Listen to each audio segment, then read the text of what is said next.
5 minutes, guys. 5 minutes, guys. 5 minutes, guys. Why am I Japanese? Remember when you said, please tell me when I'm racist? Yeah. It's one of those times. Thanks, thank you. Welcome,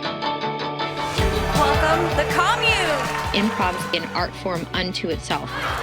The most important thing is don't think. You don't think, you don't memorize. You don't get paid. So true, but isn't that kind of fun, too? Are you working right now? Are you applying for anything? Unemployment? Hummus and chips.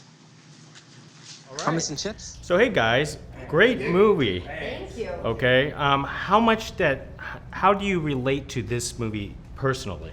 I related to it in that it was very similar to both my experience going to an acting college, and I have now realized doing this press, kind of similar to when I was in the cast of the show called Community, which was a small group of people and we were together for 6 years. So I think the great thing about the movie though is even if you're not a performer, it seems to be very relatable. The themes of jealousy and struggle and failure and rooting for your friend's success but then being hurt by it seems to be a universal feeling.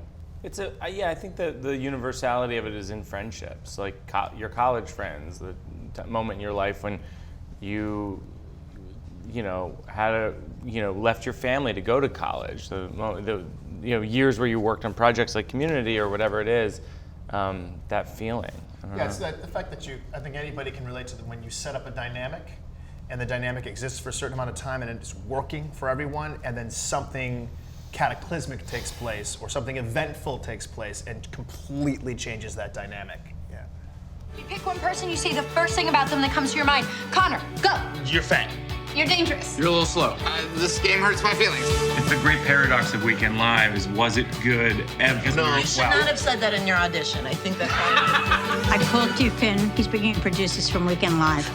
Hey, Jack, don't pull some showboat. What are you talking about? You know you always do that. Anyone from the industry shows up, you turn into a one-man audition tape. This is a new program we're working on right now called Cabs for Dads, but my critics like to call it Obama Cabs. Okay, we will be there. Hey, we're auditioning on Thursday for Weekend Live. Congrats, man. Thanks, man. I auditioned for the show in 2003. I was inches.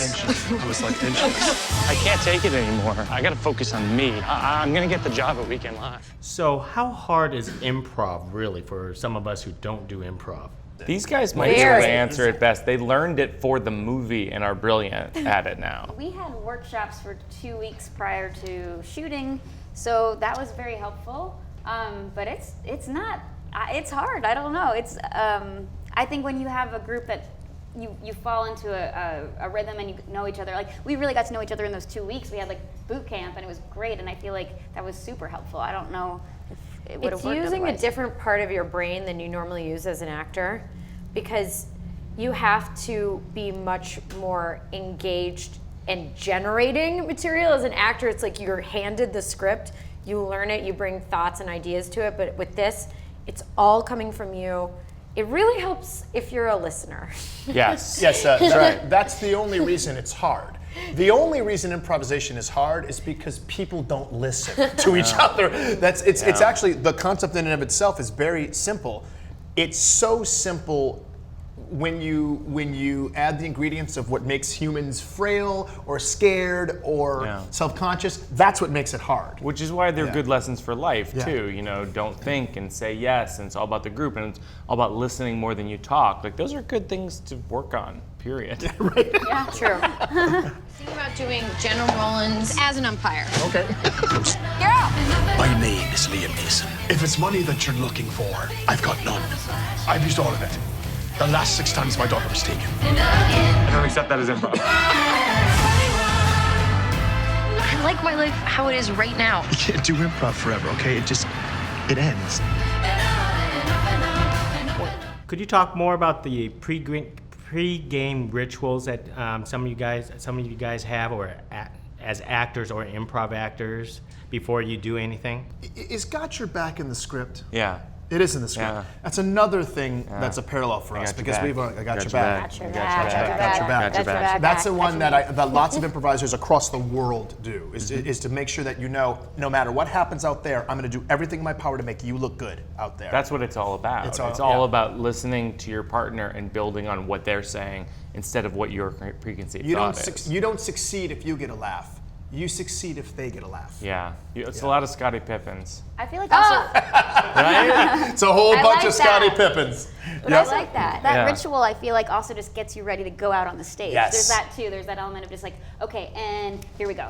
You know, I feel like that's important for so many reasons. Really. Got your back is like there's no turning back. Yeah. I just like to stop drinking water for maybe an hour before because I usually have to pee on stage. But don't you I have find to time that well? then sometimes when you're on stage, anything that's bothering you or having to pee just goes away? Especially Not for me. Not for Gil. Not for Gil's bladder. Gillian had never improvised before the movie and has some of the funniest improvised Moments lines that in the snuck into movie. the film. There's Yeah. this great line she improvises where she says the last drop of a man's blood is the sweetest nectar you'll ever taste.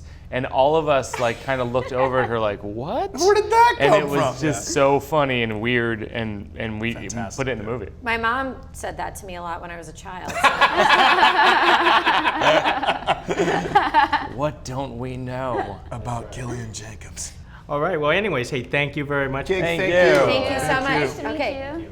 Your 20s are all about hope, and then your 30s are all about realizing how dumb it was to hope. This is my room. Where you going? Like 40. I just turned 36.